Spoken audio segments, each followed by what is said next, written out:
So my name's Jeff Fagerman. I own the business. We kind of go by LiDAR USA, even though the name of the business is my name, Fagerman Technologies. Started in 1999. I'm a photogrammetrist and a land surveyor, although I really don't get out and do land surveying anymore because I kind of like to make a living a little more with less effort, and I love to develop software and hardware, and so that's kind of what I do. And we're a family-owned business. My son is my CTO. My son-in-law, who is the Mr. LiDAR man guy maker for me, is my business development guy. And then there's like 15 of us total, including John back there, who's he's just occupying space most of the time with us, but that's okay. But we're really grateful for DGI. We're grateful to actually be here to exhibit and to present. Mostly, I'm just grateful for the M600 and now the M200. Honestly, before the M600, the UAV market for us was awful. I spent well over $100,000 buying garbage UAVs that just led to Never Land. So I was really glad when along comes the M600 and it actually works. It's been tried, true, tested. The A2 got rid of to the A3, so I don't worry about it flying off.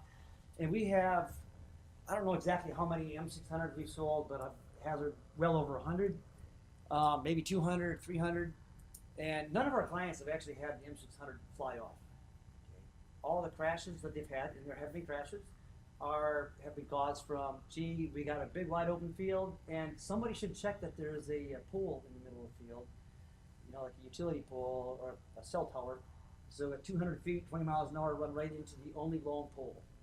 It happens. But no mishaps from the M600 itself. Anyhow, a pair of zero guys in here. I've seen those guys in here as ducks. I like a pair of zero guys. And I tried to tell them the other day, you guys know who pair of zero is? They're parachute guys. Okay. They got the parachute that ejects and da-da-da. It's great, and we had them in our booth many times. We work with them, but they're just missing something. I mean, the whole thing about for us is drone safety first on the drone for the people. Okay, that's the number one thing. I don't want to get sued. I don't want my clients to get sued. So drone safety, in that sense, is my most imperative thing. I mean, we're flying. Even this little platform here. If that thing comes down in your windshield, you gotta know. Okay, I mean it's gonna make an impact. So drone safety, but I keep telling them, we gotta get rid of the parachute. I don't want the thing to drift down into oncoming traffic or the power pole. So I think you guys can help me. Just need to send lots of emails. It needs to be a highly corrosive, non-toxic aerosol that they eject instead of a parachute that evaporates the bird before it hits the ground as a water vapor substance. I just thought it was a great idea. So, and it is Halloween. It kind of fits good. I'm just going to throw some anecdotes before I get started. I had an inquiry by our magazine to do, I think it was evidence in technology and drone uses. And I thought a great way, they wanted to explore the criminal activities of drone use. And I grew up on a farm, but I'm not in Colorado like a couple of these friends of mine in here are. So we don't have the access to the Colorado cilantro, the new stuff. But it's great for the biomass studies, okay, for making sure you're growing it right and that the harvest is going to be at the right time and the right volume so you can, get the full benefit. Unfortunately, when I use the MJ word up there, my children have no idea what that is. You guys all know what MJ, if I refer to MJ, most people, they're like my kids have no idea. They don't know anything about Puff the Magic Dragon and all that kind of stuff, where it all comes from. Anyhow, I have a lot I can say there, but I know it's Halloween and you guys want to get out trick-or-treating, so I'm going to kind of move us along. If you guys don't want to in the front, I know the guys in the back, definitely. That's why they're sitting back there, so they can scoot out. I wanted to say a little bit about things about communication, music, and surveying. I just see how things come together. Doing these presentations, you get these things that come to you in a dream. It can be a great presentation material, but then you get up here and you're like, it's gone. But I do remember this, actually. I look at our survey and how it's progressing, and I look at I hated studying history in school. I hated it. Now I'm fascinated by it and how cultures evolved. I look at the communication. Originally it was just oral, And then we finally got so we could write, so we could pass things down more than like 2 generations, and it wouldn't be like I whispered to whisper to whisper, and it comes out totally different. And then we had scribes that would copy the things, and even then we get copies. And then we had the printing press, and that, man, it just totally changed the world, how we learn and grow and think. And then music, same thing. You know, you'd hum, you whistle, you sing, and then you get groups that coordinate together. But still, you couldn't share that unless you could pass that to the next generation. And now we have mass media. You get the benefit of the best orchestra playing Beethoven or Vivaldi or whatever through that. And it's the same thing now, I think, that's happening like with surveying. You know, it used to be set up property corners, you know, you go out to neighbors and agree, I set a pile of rocks, we agree to that pile of rocks, okay, we're not going to shoot each other, we're going to honor that pile of rocks. And then, you know, we come along, we advance with surveying, and we have the chain and the compass and the transit and total station, all that kind of stuff. And then we have GPS and photogrammetry, and now we're coming to the UAVs, and it's just bringing it out to more. So the printing press brought it out to more, mass media, the CDs, online music brings it out to more. The UAVs are bringing it out to way more into the public than it ever has been before.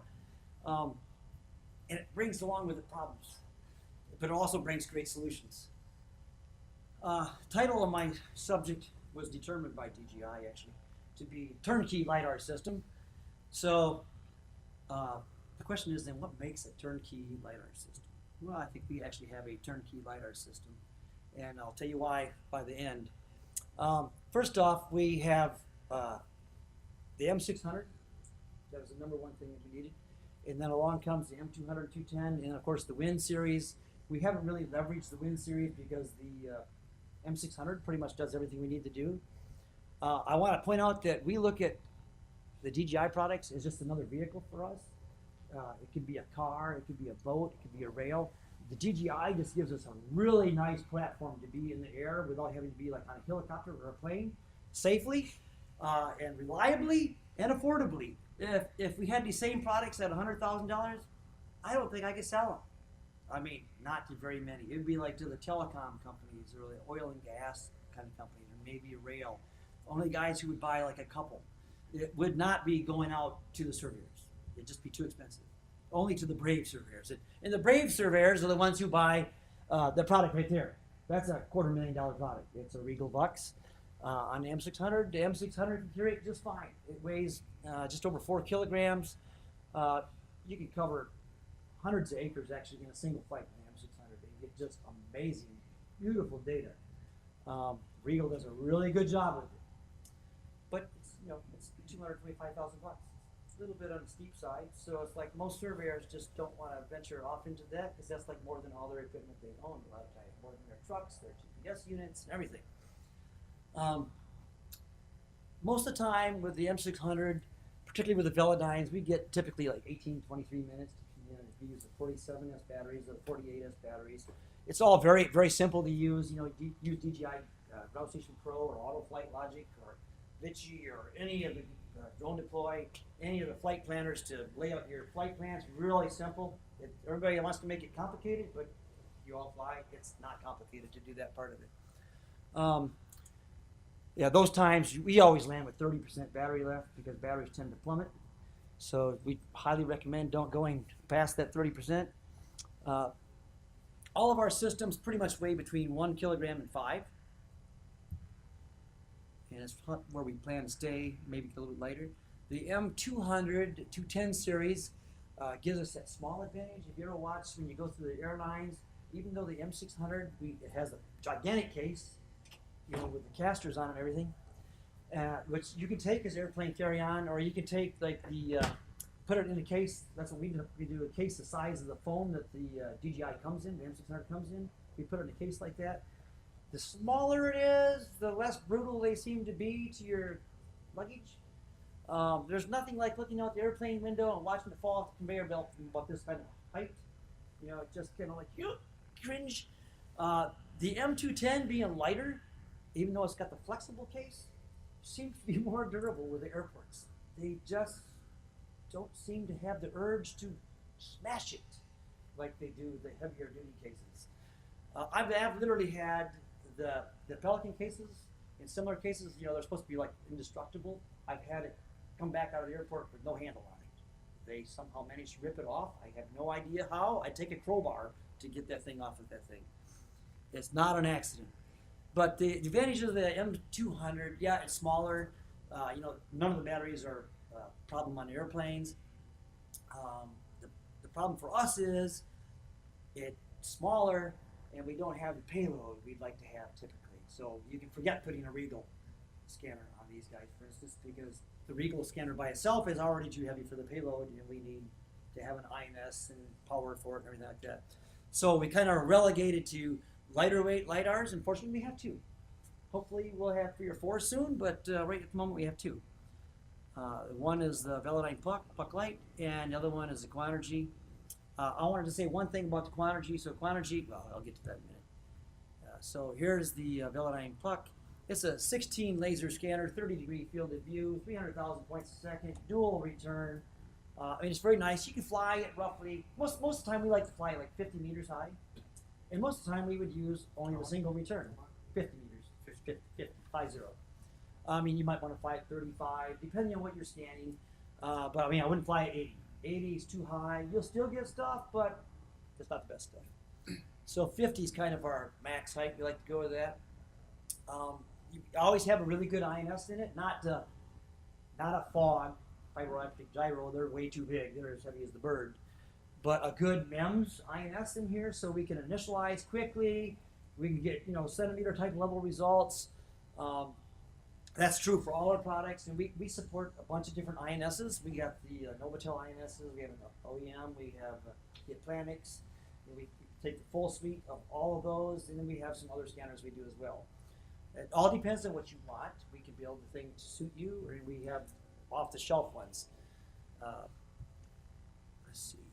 We've only really used the dual return on these. Most of the time, if you look at the returns from most of the scanners, at least 80% of the returns are from the first return, and then you got like 15-20% from second, and then the third, fourth, fifth returns, if you have them, just like riddles off to like nothing.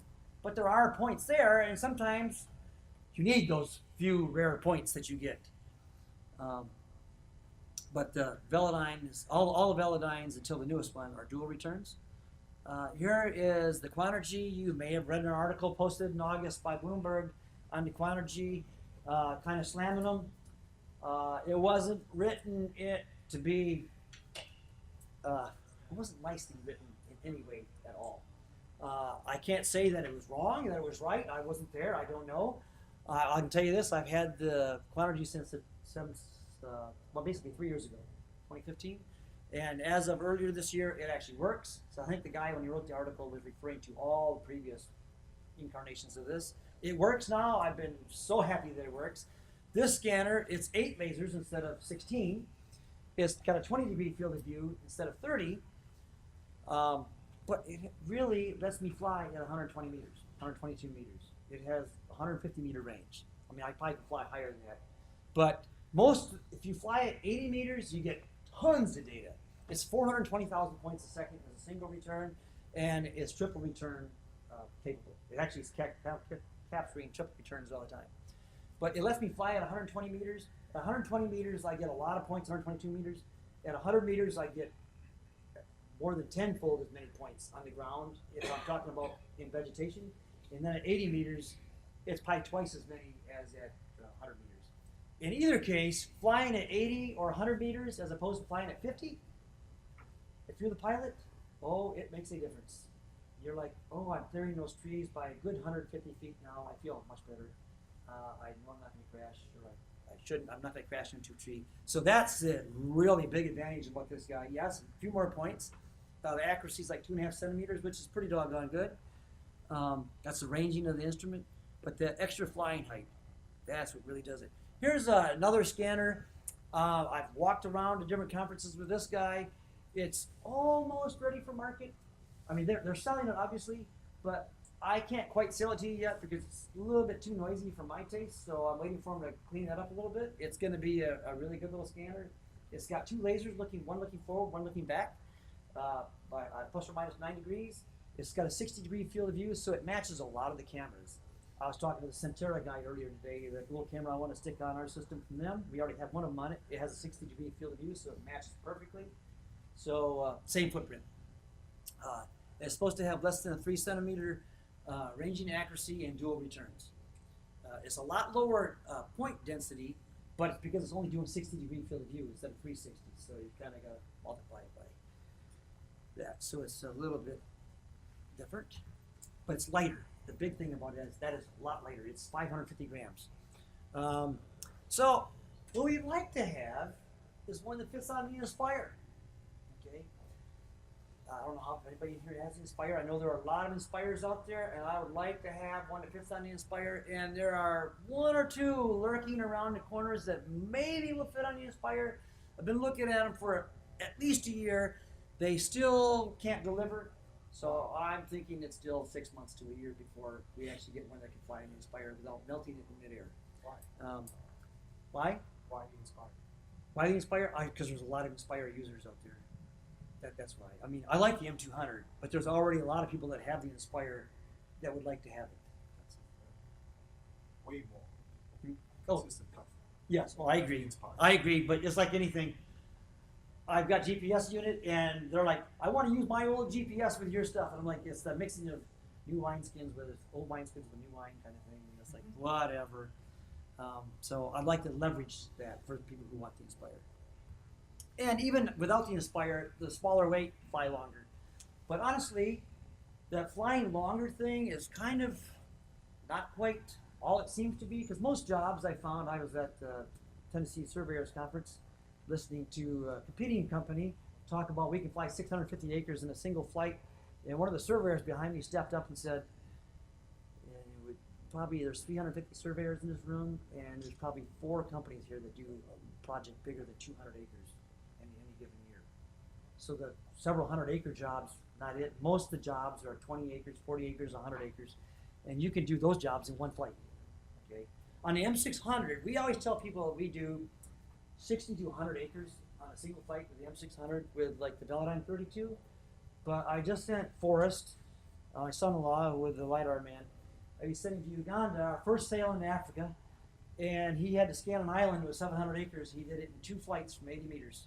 We're like, you did what? The data proved it. It worked. He had good coverage and everything, but he said I had that thing at full throttle.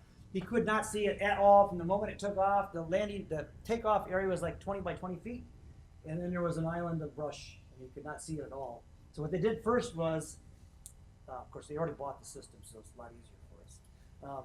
Take off in the Mavic, go up, get up to the height, scan around, make sure that it's clear, bring it back down. Now we know what height to fly at, and so we can do it.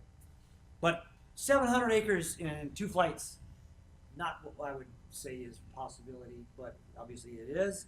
It can be done, but not our normal thing. Normally when we do a job, we fly with at least 50% overlap all the time. The more overlap, the better. You can always throw data away. We like to fly like 6.8 meters per second to maybe 8 meters a second. You know, if it's open grass, you can haul a tail, but most of the time you're using LiDAR because you're not on open grass, you're in woods. Okay, that's why you're using LiDAR, it's vegetation. If you're using photogrammetry, it's like a single return out of a normal scanner, out of a single line scanner. You're getting tops of trees, tops of grass. As an engineer, we don't build on top of trees, tops of grass. And I like it that I was doing a thing with a special effects guy, and I'm like, why are you interested in LiDAR? He says, because we're doing Jurassic Park, and we scan these hilltops in Hawaii, and our dinosaurs don't run on top of the grass. Okay, I like that. But good application, I like that. But the applications for this, they just go on and on and on for this. But basically, it's all about penetrating vegetation, scanning at night in the dark, scanning in a cave in the dark, getting sharp edges. It's hard to get the nice sharp edges a lot of times with photogrammetry. I wouldn't say that LiDAR is more accurate than photogrammetry, unless if you talk about vegetation. If you talk about getting to the ground, obviously it's more accurate because we're getting to the ground where imagery is not. But if you're on a hard surface on a building face or a bridge or a cell tower, with the right camera, you're going to have better results. I mean, you're going to have sharper results. But if you want to get power lines, you can't really fly along with power line with the imagery. You get power lines, it's just going to be not going to work very well. But the LiDAR actually gets it. If you want to get shorelines, the LiDAR is going to excel again because once it hits water, boom, it's gone. Now you know where the water line is. There's no guessing. That takes care of it for you really quick. But a lot of our clients, most of them probably do topographic mapping. A lot of them do drainage and erosion. And the biomass, we have some of the largest companies in the world that have multiple units, and they're just doing biomass studies like crazy on agriculture. And I grew up on a farm. I don't quite understand what they all do with that. It's interesting. One of our data sets on the website was of a ball field, and we turned around. It had a little piece of cornfield in it. They kept referring to me when they first contacted us. We want more of that corn data, more of that corn data. I had no idea what they're talking about. And I had to have them show me where, and there was corn data, and that was what they wanted. So you never really know what it's going to be. The other thing is accident scenes. That was the very first project we actually did that we actually got paid for, was for an accident scene. I mean, it's a great avenue for using the LiDAR, because you can scan it in the middle of the night, which happens to be when a lot of the accidents happen. One of the ones I really liked was I had one recently for the Flotsam and Jetsam. Not the guys off of The Little Mermaid either. Okay, so not those guys, but not Flotsam and Jetsam. But actually, they want to go out and scan the garbage in the ocean. And right now they're doing it just with imagery. And I'm like, why do you want to do a LiDAR? But I'm like, it kind of makes sense, because you scan the open water, the water is going to absorb it. The only thing that's going to come back is Flotsam and Jetsam. Well, not Jetsam, but just the Flotsam is going to come back, right? So that's a use I never would have thought of before. They just keep coming out of the woodwork. Maple syrup lines. I grew up, I did maple syrup as a kid. I would have never thought about using LiDAR for maple syrup, but hey, you want to run the hoses so that gravity pulls the maple syrup into your buckets, that are downstream. So there's another use for it. Just keeps going. I had two great pictures right here. I love the Minions. And I had a Minion on the top with a camera. It was so cute. And then I had the one, I forgot the guy, the evil villain in the Minions. But I had a great big laser pointed at a little Minion guy. I thought it was great for this slide. But the difference between imagery and LiDAR, there is no combative thing between imagery and LiDAR. A year ago or so, everybody's talking about imagery versus LiDAR, this or that. I am a photogrammetrist. I am an imagery guy. Imagery is great. It's very easily understood by any audience. We can look at the picture, whether it's an oblique or a nadir or whatever. We understand it. LiDAR, not so easy. LiDAR, you kind of gotta have the thing rotating to actually see what's going on, because we see stuff behind it. With the imagery, we don't. And again, on a hard surface, you're not going to beat the imagery. You can take a really good laser scanner, and I can get a better camera. Okay, that's just all there to it. I can get a better camera, a longer focal length lens, and a better software, and I will get more accuracy. Now, I might lose something along the way, like lines. I may have to shrink my field of view. I may not get like the edges on like stairs and like the facades of buildings. Sometimes the imagery can't follow it because they're homogeneous looking, where the LiDAR doesn't care what it looks like as long as it's a hard surface. The LiDAR is an active system. It's fixed in resolution. The manufacturer makes the LiDAR unit this way. This is the beam size, this divergence. This is it. Hope you like it. There's no go swap the lens. Okay, that's the way it is. If you want to have them change it, be prepared to spend millions. We require an INS, inertial navigation system. We have to have something that's giving us position and orientation at all times very accurately, or your point cloud looks like junk. Okay, you want to try it like with the INS that comes with the bird. Yeah, not going to make it. You may want to try it with RTK. You could do RTK. It's okay if you're doing like search and rescue kind of operations or military operations, but for mapping, not going to come out too good. You're not going to be happy with the results. PPK is always the better solution from your INS, because we can process forward, backward, all day long, change the parameter, get the better solution. Or use SLAM, simultaneous localization and mapping. It's really kind of a buzz topic right now. It's come a long way, mostly because of, a lot of things, but the computer vision guys kind of took more of a lead than photogrammetry did. And digital cameras made it a lot easier for people to do research. Just a lot more data leads to a lot more research and a lot more solutions.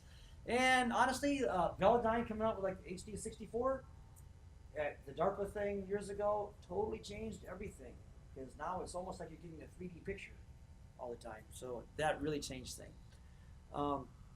The advantage of LiDAR again is the 3D value is a measured value. It's not a derived multi-intersection photographic thing. Okay. So they're synergistic. You know, you put the two together. It's kind of hard to see there, but you know, you get a nice colorized point cloud. You get the imagery and LiDAR together. You can have the imagery in display like in Google Street View, for instance. You can there's programs that can do this. You have the imagery up, looking at a bubble view or a panoramic view, and the LiDAR is behind it, so when you measure the pole or that power line, it's in 3D, even when you measure it on one photograph. And it doesn't matter whether it's street view or aerial view. So let me talk just a little bit, really quick, about what's this echo stuff we talk about. The echoes are multiple returns. If you don't know, the best way I can explain it is you're outdoors on a bright sunny day and you got a clothesline and you have a white bed sheet hung on it and a guy standing behind it, and you're standing over here. You can see the clothesline and you can see the silhouette of the man standing behind it. And you got another clothesline behind them. You can't really see the sheet hanging on that one because they're the same color, but you could have somebody standing behind that, and so it'd be going through the first bed sheet, through the second bed sheet, to the person standing back there. That'd be like the third echo. Each of the first two bed sheets would be an echo, and the third echo would be the person, and that's where it stops, because it's not going to go through organic matter. So the multiple echoes are helpful when we go to penetrate vegetation to get to the ground. There's no guarantee that it's going to get to the ground. In this example here, it's kind of hard to tell, like I said, because it's not moving, but you can see like in the lower left corner, the first thing there is in red, is red block. All the points on the pavement, this is actually scanning the road, are red. And the second returns are the front sides of the trees right after the first return. So that's the second return of the leaves hidden behind the first set of leaves. And the darker blue ones, which you don't see very many, but they're interspersed in there, that's the third return. And the light blue, you can see they're always in the most distant. That's the fourth return. So this was scanned with a mini bus, Regal mini bus. So you can clearly see how first returns are predominant and just overwhelm everything at the beginning. And then as we keep going, the second, third, fourth returns kind of come into play. So that's what gets us through the woods in our scanning. Let me show you another one here. So this one here is like a perfect example. So this is actually on the other side of the street, same scan data. And so you can see again on the lower right corner here, this is all street data. It's on the pavement. You can see the lines are nice and perfect down here because it's on pavement. I mean, this scanner is like, you know, a centimeter type scanner. All first returns, the second returns are the green on this bush, and there's some blue and lighter blue. And then look at this. All fourth returns as it comes through and hits this trailer back there. So without the multiple returns with a single line scanner, we'd be done at that bush. We would have, this would be a void spot. It'd be totally blind. So in that case, if you're making a single line scanner, if you want to get through that bush, you better have multiple returns. Okay. Now, I don't think I have a slide that shows this because I didn't have time to get it. But if you're using the scanners that we put on the M200 and any of the Quantergies or Velodynes, the multiple line scanners, what they do is they have multiple returns, and they'll do the same thing. You'll get a first or second, third. But because they're shooting, you know, in a, let me just back up. So the single return lasers will like take a piece of string, dip it in a bucket of paint, spin it really fast, start walking. You get a bunch of parallel lines. Take a 4-inch paintbrush, dip it in a bucket of paint, spin it really fast, and what do you get? Painted. Okay, it plasters everything because it's just spraying it everywhere. So when you go by something like that bush, you got some lasers looking forward as you're going, as you're approaching it, and some as you pass it, some lasers are looking back, and so it leaves a little tiny void right behind the bush, but not much. And that's the real advantage of having the multiple laser system. So whether it's dual return or not, or multiple return, the multiple lasers make a huge difference. So here is, I just got this from a friend of or a client of ours in New Zealand when I was at Energio last week, 2 weeks ago. He just scanned this job. Look at that vegetation. Okay. I like to show people our stuff that we did in Guatemala, because Guatemala, the jungle, is one of the last real jungles in South America that's so dense. We scanned in Guatemala, did a great job. But this stuff here is pretty doggone amazing. Look how dense this is. He was in the, like the only open spot in this. This is actually a botanical reserve. Oh man, I'm in the wrong one. I can't show you. Doggone, I had the rest of the images I'm going to show you. I thought I started my other presentation. I wanted to show you the top-down view. This was just super, super dense. Okay, and he used the Velodyne 32 with a single return and scanned that thing, and it was amazing. what it revealed, there were things in there that nobody knew were there. This thing had been logged like 100 years ago, and so there were like logging channels when the horses, maybe it's New Zealand, so they probably used a team of sheep, but where they had pulled the logs down through, they actually had dug like a little channel, okay, that pulled it down through, and they had no idea it was there. They did not know. I mean, nobody knew, but when they did the LiDAR and peeled away the vegetation, man, you could clearly see that through all this stuff, which he was surprised and I was surprised. I mean, because you can see those leaves are thick. There are certain types of vegetation you just cannot penetrate. I've never been to Hawaii, but I know that they have leaves that are huge and probably several millimeters thick. A LiDAR, whether it's aerial or a UAV LiDAR, it's not going to penetrate that stuff. It just doesn't go through. In the southeast, we have this lovely plant imported from South America, I believe, by I think it was Auburn University. They brought in kudzu. It's the only plant that can kill a telephone pole. It grows like about a foot every hour. So if you don't travel a road every day, it will cross a road. I mean, it grows about that fast. That thing that has leaves about that big, and it just kills every vegetation thing in its path. It does not penetrate vegetation. It does not penetrate kudzu. A banana plantation, the leaves are too thick. It doesn't mean it can't get to the ground in a banana plantation, but don't expect it to go through the leaf of a banana plant. Okay, so you got to get the plantations kind of at the right time. I wish I could have showed you that stuff, but I did not click on the right thing. So, real quick, oh my gosh. So real quick, I just want to tell you. So, where do you make the heckler in the back? I'm not going to have just back on that dense foliage we did. Quick question: how many returns did you actually get? And to get down to the ground, what was your density of spots on the ground? He had, it was pretty dense actually. That's what was very surprising. So he used the Velodyne 32, which has, just so you know, it has 32 lasers, hence Velodyne 32. 32 lasers, spinning at 20 hertz. It's 41-degree field of view, so it's looking forward, backward really good. 700,000 points a second in single return. He was only using it in single return mode, and he flew that. I don't know the exact data number. I'd have to go look at the point cloud, but I mean, he had like 100 points per square meter actually that made it to the ground. It was amazing. I mean, to get the log thing had to have a lot of points. And like I said, when he scanned, he's like, yeah, I'm not sure I'm going to get the ground in this stuff, where it's always kind of questionable. And he went back and he ran it through, I think he used Global Mapper. No, he used, I can't remember what it was. But did ground classification, and man, it brought it right out. And he's a surveyor, so they always go back and spot check things too to make sure things are there. But it was pretty doggone remarkable. I hesitate to say it, but I don't think a single laser system would have made it. The vegetation is just too thick, even with the multiple echoes. So here's the thing: where is the money today? Well, thanks to our new administration, if you're an American, we're going to go after infrastructure. So that means roads, largely, and bridges.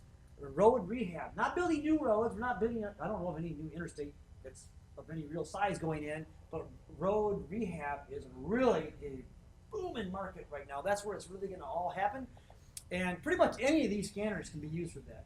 And so the UAV plays into that because they still don't know where all the utility poles are, where all the right-of-ways type stuff is. You still need to fly. It's nice to fly along the side of the highway so you get that extra information. We may do the scan of the road from a car because we're 7 feet, 8 feet in the air. Obviously, the data's going to be a little bit better. We may make multiple passes. I don't want to fly over, again, drone safety. I don't want to fly over a highway. I just will not do it. I don't recommend anybody do it.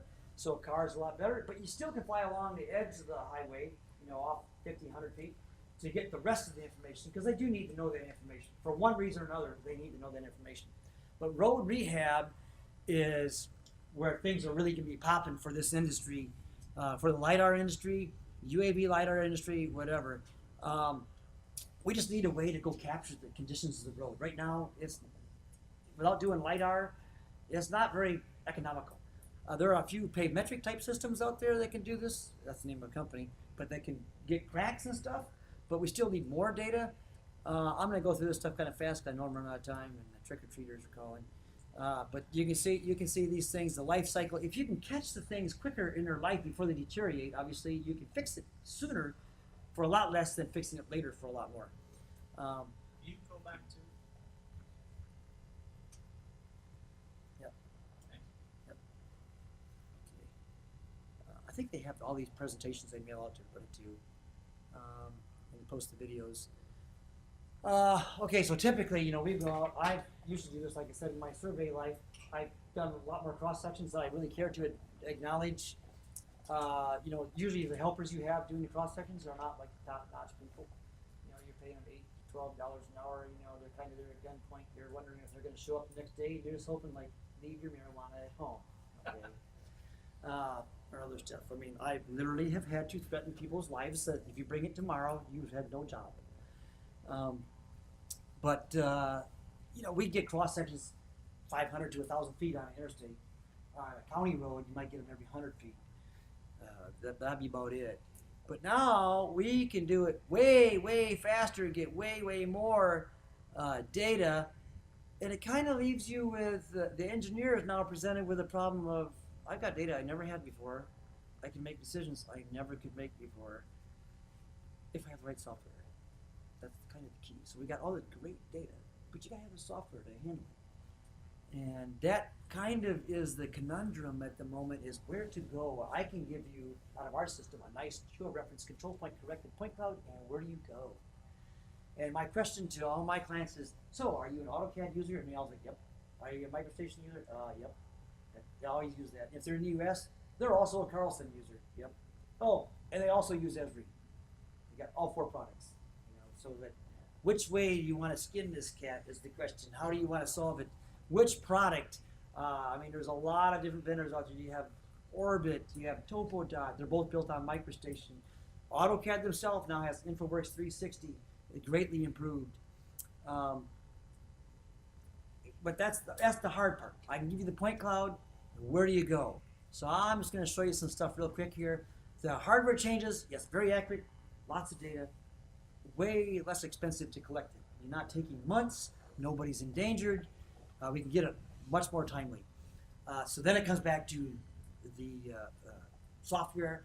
And so the first thing we want to do is bare earth extraction. Then we want to do linear feature extraction. Then we want to get the vertical objects. And then we can move into the actual refurbing the roads, rehabs. So let me just show you some things here real quick. This was actually a road scan because it all kind of ties together. And this is actually done in InfoWorks 360. I'm not a great advocate for AutoCAD, but it works, okay? And if you have it, use it. There are better tools for different things. Each product has its pros and cons. I just want you to know that you can do it this way. You could also do it in several other products. So just got a whole bunch of different things here I can click through.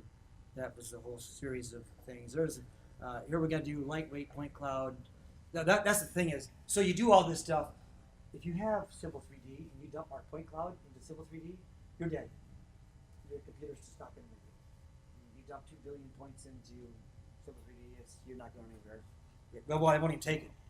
So what you do is you go through InfoWorks 360 first, thin it way down, make it a much more intelligent point cloud. Get rid of all the other stuff you don't need. Then you can come in here and actually start doing work with it. And so here are just, again, some classical type things which you can do. If you're doing roadways type stuff, we're most of the time interested in cross slope on the highway and line of sight analysis type things. I think that's my last slide.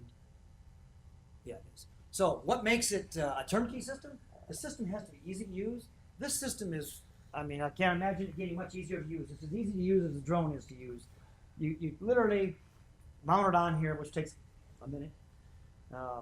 Just a couple little pins, and you put the battery on it. It has its own battery. It's totally separate from the vehicle. You mount our antenna on here instead of the DJI antenna, and you hit the power, Wi-Fi connect to it. Until it starts scanning, and then you do the bird. You go fly, flight planet, and land. Do reverse operation. Just turn the bird off, turn the scanner off. And all the data is stored on an external USB device. You can take that. Usually we use an SSD now because they're so small and light and cheap. Then I can plug it directly in the computer and work directly off the SSD drive. But it makes it really simple. So the field operation is truly turnkey. We don't need to train you. We can give you just a little pamphlet. The biggest problems always are, you know, batteries, setting up a ground base station. I have all kinds of things, nightmare stories I can tell you that can go wrong. I mean, it's like anything. Um, there's always things that can go wrong, but it's as turnkey pretty much as it can get. Out of the box, you can take it and just go collect. Now the office processing is a whole different story. I mean, we get the point cloud out, but after that, getting into the analysis is a whole different story of what you need to do. On our part, we now have like a lease option program. Most of the products cost like $2,500 to $3,000 a month for a 3-year lease, which makes it much more accessible for a lot of the surveyors. Instead of saying, "Oh, you got to pay $100,000 or $150,000," and they're like, "Man, I don't know if I'll be able to survive that." The $2,500 a month kind of thing is like, "Yeah, I think I can get that job." So it works a lot better, plays well better with it. The obstacles we have typically are the surveyors. I don't collect data that way. That's not the way I've ever done it before. I'm not changing. I get that still every day, all the time. And a lot of guys that come to us sit there and say, "I gotta go back and convince my boss." That's just a hard thing. Sometimes, you know, you just got to remember there's a bell curve and there's people on the backside of the bell curve. Not a thing you can do about it. And, you know, you got to prove it, and then the investment cost. But I think that's the end, and I know I'm out of time.